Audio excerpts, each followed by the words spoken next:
নমস্কার বন্ধুরা, flavour fantasy আর cooking শোতে আপনাদের সবাইকে স্বাগত জানাই। বাঙালি নববর্ষ আসতে হাতে গোনা আর কয়েকটা দিন বাকি। নববর্ষ মানেই হলো বাঙালিদের জমজমাট খাওয়া দাওয়া। নববর্ষ দিন দুপুরে কলাপাতায় খাওয়ার পরিবেশন যেন একটা আলাদাই ঐতিহ্য। যে কোনো অনুষ্ঠানে গরম ধোয়া ওঠা ভাতের সাথে প্রথম পাতে যদি এরকম নবরত্ন ডাল, পাশে গরম মুচমুচে বেগুনি থাকে, তাহলে খাওয়ার শুরুটাই যেন স্বর্গীয় হয়ে যায়। তাই আজকের রেসিপি হলো খুব সহজেই নববর্ষ স্পেশাল নবরত্ন ডাল বা ভেজ ডাল কিভাবে আমি বানিয়ে বাড়িতে পরিবেশন করি।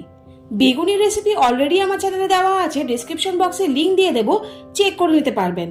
তাহলে চলুন আর কথা না বাড়িয়ে আজকের রেসিপি দেখে নেওয়া যাক।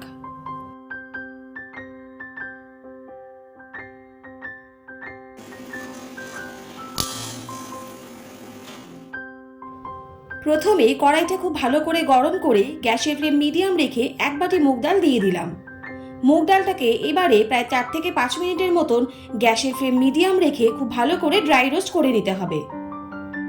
দেখুন মুগ ডালের কালারটা হালকা ব্রাউন হয়েছে আর মুগ ডাল থেকে খুব সুন্দর গন্ধ বেরোচ্ছে। ঠিক এরকম অবস্থায় আমি এর মধ্যে এক বাটির মতন জল দিয়ে দিলাম। মুগ ডালের মধ্যে যে নোংরাটা থাকে সেটা এই জলের মাধ্যমে বেরিয়ে যাবে।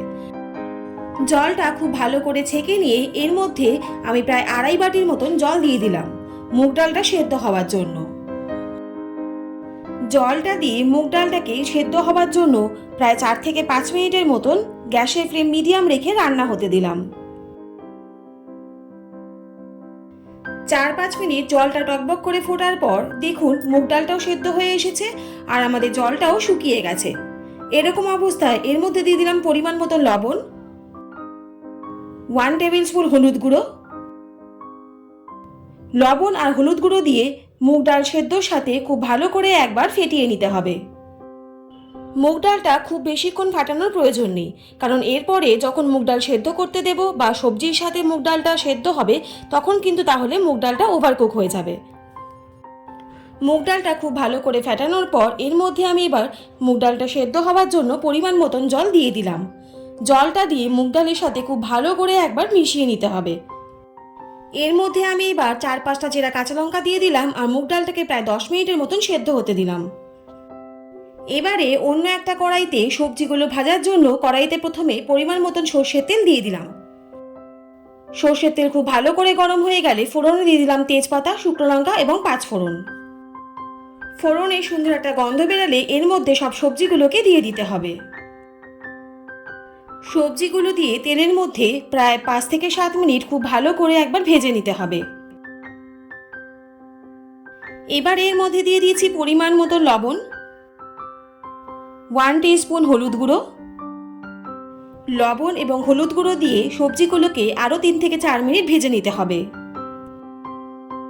সবজিগুলো হালকা ভাজা হয়ে গেলে এর মধ্যে এবার দিয়ে দিচ্ছি 3 টেবিল স্পুনের মতন আদা, জিরে এবং কাঁচা লঙ্কা বাটা।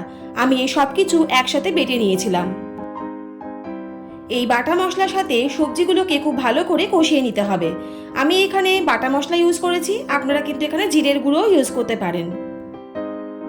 এবারে দিয়ে দিলাম স্বাদ মতন চিনি। মিষ্টিটা অবশ্যই আপনাদের টেস্ট অনুযায়ী দেবেন।